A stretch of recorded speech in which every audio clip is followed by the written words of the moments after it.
Like, I'm not a general contractor, never want to be. So I'm not going to act like one, right? I'm not going to subcontract stuff out. That's just not what I want to do ever.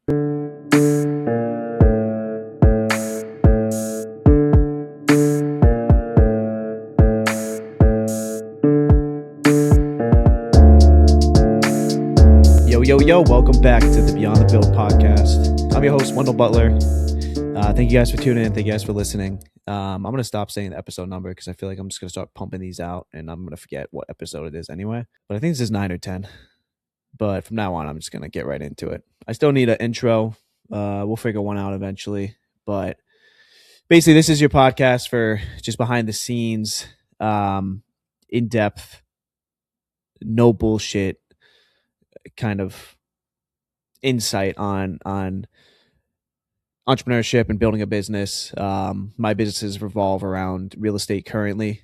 I have a new development company and real estate investment company, and then a hard money lending company as well on top of it. Today, I just wanted to hop on because a lot of people reach out to me that are like flipping or do rentals or do whatever, and they don't understand new development and the ins and outs of it. And they think it's super complicated, which it can be at times. But it's just like any other type of investment strategy where you just learn, once you get started, it is a learning curve. And then once you do it a few times, you get pretty good at it and you start understanding the process and what to look at and things like that. It's like anything else. You initially, when you get going with it, it's hard because you don't know what the heck you're doing. And you just learn as you go. And then eventually you get to the point that you've done it enough times that you feel confident and you've met enough people, learned from enough people, learned yourself, talked to enough people, learn the process that you're pretty confident in it, right? So I know a lot of people that are fix and flipping. They're like, how do I get into new builds? I must need way more money, etc. I don't even know where to start. Or they're doing rentals and the rental game is just not that strong right now. So they're like, I need to do something else. How about, new development? And it's a totally different game, right? There's tons of different ways to invest in real estate and they're all different. But they do intertwine a little bit in some aspects. So I just wanted to dive through just like bullet points of what you look at and what is involved with new development, new construction deals, because it's different from fix and flipping. It's different from rentals. You're looking at it at different ways.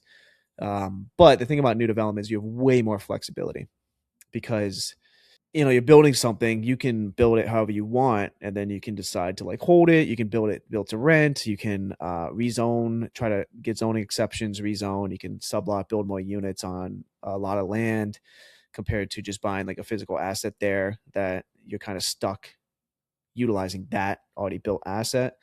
So I like it because there's a lot more flexibility with it.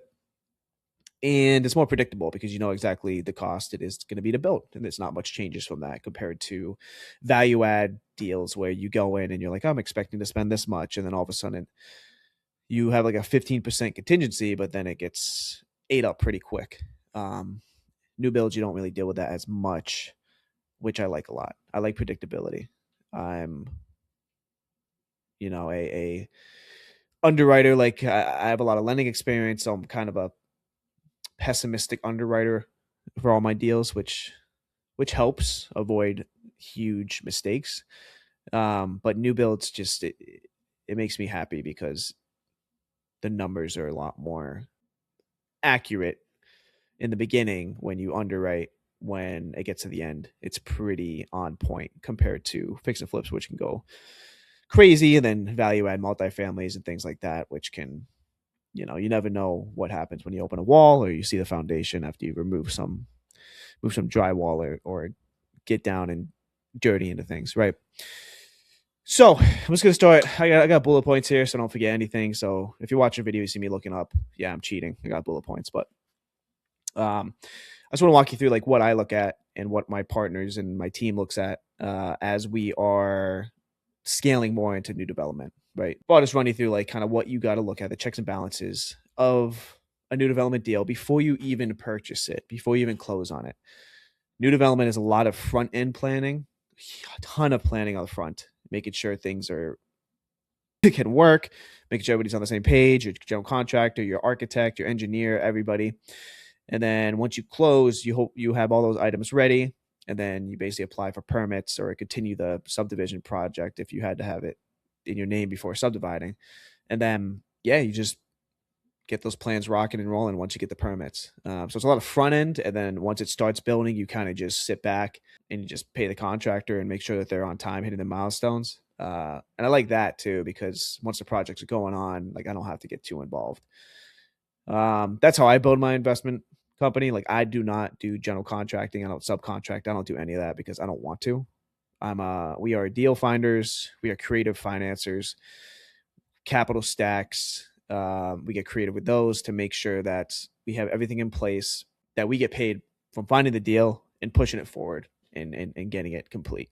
But we leverage other people's skills to get it done. Like I'm not a general contractor, never want to be. So I'm not going to act like one, right? I'm not going to subcontract stuff out. That's just not what I want to do ever. I'm a lazy investor is what I call myself. I just want to find the deals, give the money and see it done and make the profit. And a lot of that effort comes on the front end of finding the deal correctly, finding the best use of land and making the best return of investment. So we spend a lot of our time on the front end compared to just getting a deal into contract and then budgeting and beating budgets and beating whatever throughout by subcontracting and being like cheap on some stuff here and there to then make money through the renovation, which I don't want to do. It just sounds like a headache and it sounds terrible to me. But that's just how I run it. Right. So, all right. So say we're looking at some land or looking at like a house that's on land that you want to demolish and build. Right. So the first thing that we look at is obviously location. You hear this term all the time, location, location, location.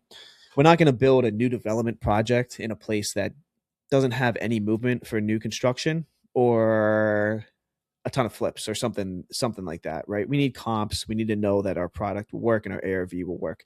ARV is the most important number. Don't listen to what anybody says. You always want to find ARV, a strong ARV that you're confident in, and then work back from there. If you start with the buying price and work all the way up to ARV, you're going to get emotional and you're going to push that ARV and it's wrong. Look at data, find the right ARV based on comps that are very, very similar and work backwards from there. So location. We're not going to buy stuff on shitty streets. We're not going to buy stuff in the hood. We're not going to buy stuff in places that like you just drive through or you just feel like this would have a problem selling, right? We don't want bad lots. We don't want shitty lots. We want good yards, good land, and good neighbors, right? You just want a place that feels safe, like you would buy the home, and it feels like it's gonna, sell nicely, right? And you can usually tell that from experience. And honestly, just driving it the street or going on Google Street and just looking around, you can tell pretty quick if it's a no. I don't care, like if the numbers look amazing. If there's literally a crack house next door, like I'm not building there because it's not going to sell. Like it's just going to have a major problem, especially in this economy right now that's really slow. You have to be confident and you have to be very key on your location. You really do, because things aren't moving as fast as they are. Buyers are very, very picky. The interest rates are just stuck at the high sixes into the sevens. Like they're just not going to move anytime soon. So you have to think like a buyer and build like you're going to be the one buying it, right? So it's not as easy as before. So you got to think about that. So location, right? And then physical due diligence as well. We got to look at the topography, look at how the land is. Is it hilly? Is it flat? Is it, I don't know, does it need a septic? Does it need like a soil, like a perk test to make sure the septic can be placed there? You got to look at all that, right? And then utilities, right? You got to make sure, can you hook up to utilities? Is the main water line like accessible that you can hook up to it? Is there power lines that you can hook up to, gas lines, etc., right? Based on the location, you got to make sure that is all accessible, because if it's not and you have to like extend utility lines or request that, it gets so expensive it's not even worth it half the time, more than half the time, to be honest. So you want to make sure that's available. And then obviously the existing conditions. So if it's a structure, you got to take into account, hey, we got to demo this whole thing. How much is that going to cost?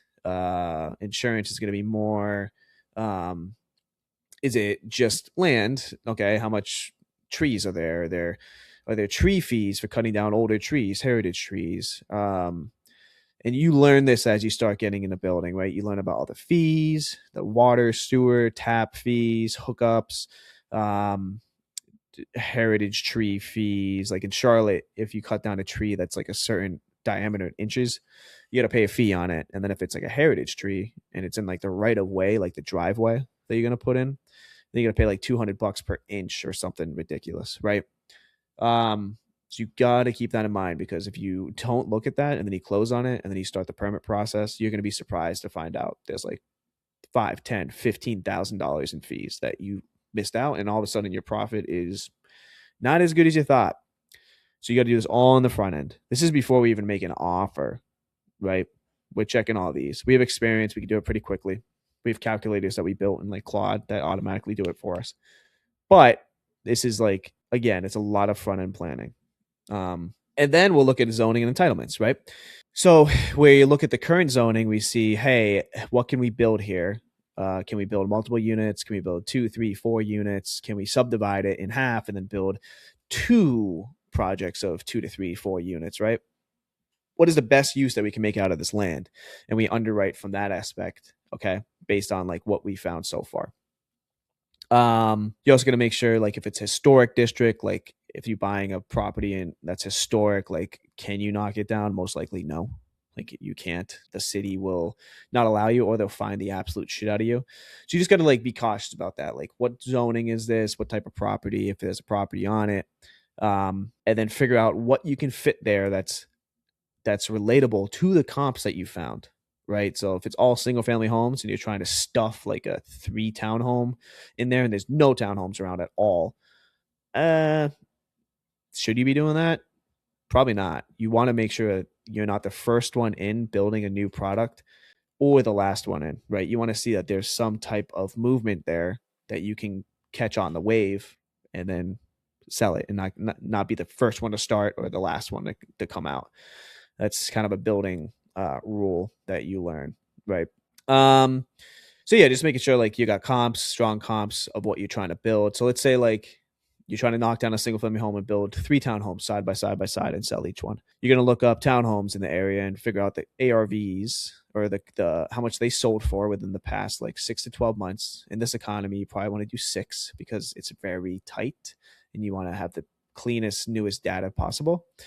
And you look at like how much those were, and then you use that to figure out how much yours will sell for, and then you backtrack from there of how much it'll cost, zoning, what you can build there, how much permits cost, how much will the build cost be, fees, taps, lot factor of like grading for the topography and getting it flat, ready to go. You're going to build a crawl space, or put us down a slab. Are you going to do septic, etc.? You start going through all that for your underwriting to make sure that there's a profit at the end, based on your expected timeline, right?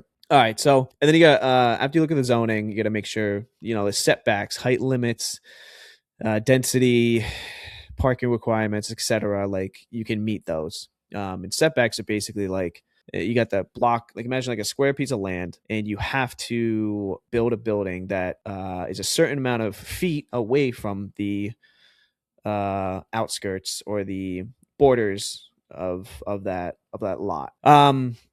So you just make sure that your build that you're going to build fits in that land and adheres to setback rules, height limits, etc. Right? So you just got to make sure that fits. Then entitlement timelines for these, you kind of just learn from experience how long it takes to like get the permits and get ready to build. In Charlotte, it can range anywhere from like 1 month to like 6, 7, 8 months, depending how big the project is. Sometimes 12, sometimes 24 months. If it's like a huge project, it's going to take forever. So you just learn from experience, and you can learn from calling the city and the town and the county and stuff and asking them, right? So you got to work that into your underwriting. And then you get into like the design and scope, right? So again, you already kind of looked at the highest and best use for the site. Can I build multiple units here? What's my best return of investment, etc.? What's the best play here? And then you come up with the architectural plans, right? Now at this point, you kind of have an idea if it's going to work or not, so you can like make an offer. Everything that I talked about before, we do it before we even make an offer, and we have like preliminary underwriting numbers of like what we're trying to do. So at this point, you probably have it under contract. Let's just say you have it under contract. Now it's time to get to work. on getting plans. If you don't already have plans in place, some GCs already have plans and spec home plans that you could just like plug and play and be like, okay, this works, this doesn't work, this works. Or if it's like a luxury custom home type thing, you got to get an architect working on it to fit within your plans based on what you're trying to build, based on the comps in the area. So you get the architect working on that, then the architect will get you the plans, and then from that, you then take that plans and then you give it to an engineer, and the engineer will then put his engineer plans on it, which is to let you know the foundation, like how are they doing that, how they're doing the framing, etc. Right, to make sure the house can actually hold itself up. And then from that, you can finally get a lock in on how much that build is going to actually cost. Most GCs or general contractors will have a basic idea based on like what you tell them from their experience. They can give you like some broad numbers so you can at least make an offer and get on a contract before, and it'll be pretty accurate, right? But you won't really know the exact cost unless you're picking like a spec home plan that the builder just has available and is already doing every now and then, like consistently. Then you'll know like the cost up front. But if you're doing like a custom home, you're not really going to know until you get the engineer plans back. But it's good to build relationships with general contractors to like, so they give you an idea or give you like a worst case scenario, and you can make an offer based on the worst case scenario, right? So then you have that. So you got your architecture, engineer plans, you got your drawings. You know that it fits within zoning, it fits within the setbacks, etc. You have it on a contract. I always get on a contract for 60 days. You want it as long as possible so you can finish all this stuff before you close. You want to get the ball rolling that when you close, like you're either have permits or like you're about to apply for permits so you can get them as soon as possible and just break ground, right? You don't want to close ASAP and then start working on this stuff unless you added that into your underwriting, like an additional 3 months or so. You just don't really want to do that. You want to make sure I set myself up to make sure that I can even get through all this before I even buy the land. So I kind of want the town or city to be like, yeah, this looks good. And they preliminary approve the build before I even close. Because imagine you close on the land and you start applying and doing this process, and then the town and the city is like, nope, you can't build that. And then you're like, shit, what do I do? I gotta change the plans. I gotta figure out what to do. I gotta offload this thing ASAP, etc. So you always want to just get this all done if you can before you close. You want to have it all ready to go. All right. So you got your drawings, you got your plans, you check zoning, you got underwriting in, you got all the numbers laid out. You're like, damn, this is looking like a good project. You're under contract, you're ready to close. So now you go to lending, right? You try to figure out, hey, what's the best lender to use? If you're going to use lending, if you have all cash, cool. If you raise money from other people money, cool. You can do it that way too, but you still have to look at the finances to figure out the capital stack of how much you need for the project to get going. I use hard money usually because it's faster, and I also lend to myself, which is great through my company. But for most experienced new development investors, you can get up to 85% loan to cost, which means that they'll fund everything, like the whole project cost, up to 85%. So you got to put down like 15% on the whole project cost, and then they hold back 100% of the construction and release it as you get going. So you got to take into account 15% of the total cost usually, right? And then you got to take into account closing costs, fees from the attorneys, points, whatever you got to pay for the lender. And then you always want to have a reserve. I usually want 6 months reserves for holding costs. 6 months reserves for holding costs, which is like taxes, insurance, interest payments. Most lenders are non-Dutch, so that 6 months can basically last you 12 months because you're not getting charged interest on construction you haven't pulled. And for new builds, mostly all of your money is in the construction holdback anyway. So your initial interest payments on the loan are lower because you haven't drawn the construction cost yet, but it builds up as you get going throughout the project. And then at the end, when you draw everything, it's the max amount that you're paying interest on. So you usually want like around 6 months reserves for interest of holding costs and stuff. And then you want around 10 to 15% to start the rehab, because most contractors and general contractors want a down payment of 10 to 15% to get like the foundation and the framing and everything going, to buy the materials and get the cost going, right? And then on top of that, you probably want just a little bit of a buffer, I would say like an extra like 5% or so, just for, let's see what like in case you need it, right? You have to pay an additional fee. You have to front some money to expedite a process. Yeah. So essentially, it ends up being like, some people say, oh, I can get 85% loan to cost for this new build, but realistically, you're putting down 15% plus 6 months, which is probably like another like 5 to 10%. So then that's like 25%.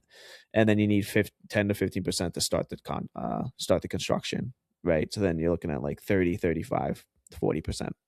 So the total cost of the project, you usually want like 30 to 40% money to have available if you want a smooth process.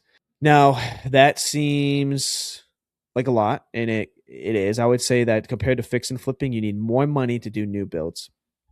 But once you get going with new builds and you start rolling the capital into next ones and stuff, you end up liking it a lot more because it does take more money to get into it. But the predictability and the process, I think you fall in love with, because it's a lot more simple compared to fix and flips.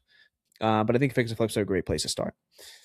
Anyway, yeah, you figure out all the financing, all the capital stack, and the debt, right? And then you pick your lender, and usually they can close pretty quick, like 14 days or so. Most will want an appraisal, which is an after. You get like an after repair value, or like once it's constructed, how much it'll be, and they get an as is of the land value and make sure it all matches up to get you the best terms. And then from that point, you just basically get everybody, the team all together, right? Get the GC, architect, civil engineer, attorneys. You got to deal with, the permitting department with the city. If you have to apply for like build, like let them know that you're building, like get your plans approved. So that's like a LDIRL, which I think it stands for land development infill residential lot. And it's basically showing the city what you're going to build there. And they say, yep, that's fine. That looks good. And it's not even the permit. It's just them just saying that looks good. And then you got to submit for like your final plans or your final permits or whatever. And if you have sublots or subdivisions in between, you got to submit for those and get that done. And there's a lot into the process, right? So it takes, I would allocate like 2 to 3 months just for that. But once you get it going, it's pretty awesome. But yeah, then you get everybody ready, you close on the deal, and you just start the process and get it going. And then a lot of the team players, as long as you build great relationships with them, they'll just get it going. They'll get it moving. And you just kind of supervise and pay what you need to pay, follow up, and help solve problems along the way. For me, at least, right? Because I don't do the subcontracting or anything like that. And then I'll like review. You can review like the budget and the quote that the contractor gave, and you can help out here and there by like trying to find better pricing for some things here and there to save money. But we don't really spend a ton of time doing that. As long as the numbers work initially and they stay the same throughout, like we're happy with it, and our investors are happy with it too, because they're getting the returns that they were expecting, or what we were targeting. So the biggest things to hone on is when you're looking at land deals or new development deals.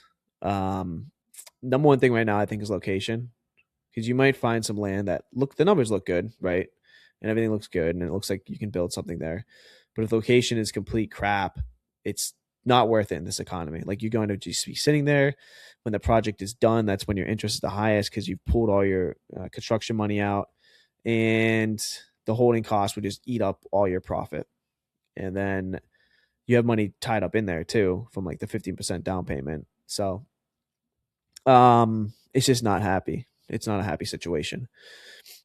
And then entitlement denial, you want to make sure everything is like approved, or they at least approve like the initial plans in the city and the town's like, cool, yeah, that looks good.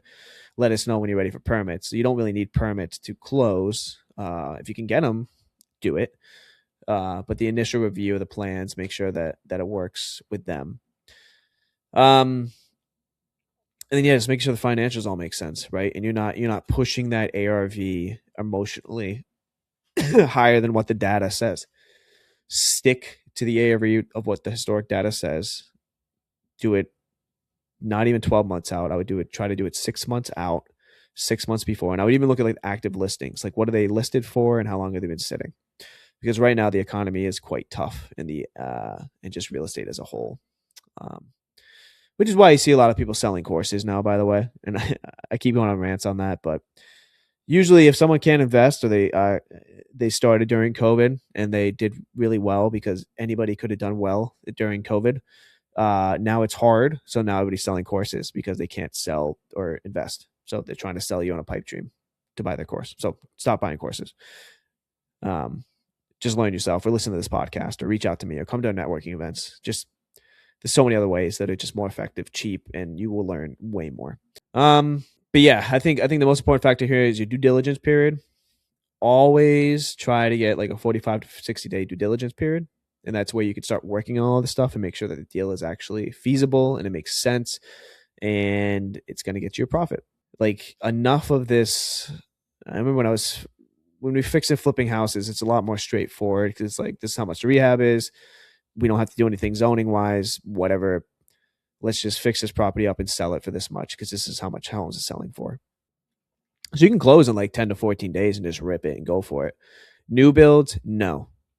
Like I wouldn't get anything on the contract without a 60-day close, unless it's like a place that you really know and you know it's going to work and you've built there before and you have experience. And maybe it's like you're buying it cash for like 30 grand and you're just holding that land until you're ready to build. And you just want to get it for like a really good offer or a really good price. That could be a situation. And that's something that we try to do too. But most of the time, you want to make sure everything is good. So don't be afraid to be like, hey, 60 days. I need to close in 60 days. Because the sellers really don't have much leverage right now. And buyers do, but like they also don't. It's weird. It's a really weird market. Okay. But yeah, I would just say the best way to protect yourself is a long due diligence period. Just to make sure the deal actually works. And yeah, I mean, that's just a breakdown quickly and broadly of what to look at for new development and new construction before you even get on a contract and then before you even close. And that's where, like, honestly, most of the work is done there. And then once you close, you kind of just submit for permits, get them. Everybody's on the same page. Make sure everybody's on the same page for the plans, drawings, cost, payment process, etc. And then you just pay and you just follow up and you just solve problems as they come, if they do come, right? And then once it's built, you get that realtor in or real estate agent. If you sell it yourself, you can sell it yourself, and you just start marketing that bad boy. But yeah, yeah, that's about it. So I know there's a lot more to go into it, but that's roughly what goes on. So anybody that's interested in new builds, just be prepared for all that. And there's more to it, but that's just broadly a breakdown. And I hope that was helpful. And if you ever have any questions, feel free to reach out. Go to wendellbutler.com for me and subscribe to my newsletter, subscribe to my YouTube channel. Please like and comment if you have anything you want me to talk about. And then please share this show and just share anything that you thought was helpful. I appreciate you all for listening, and I will see you on the next one. Let's get it.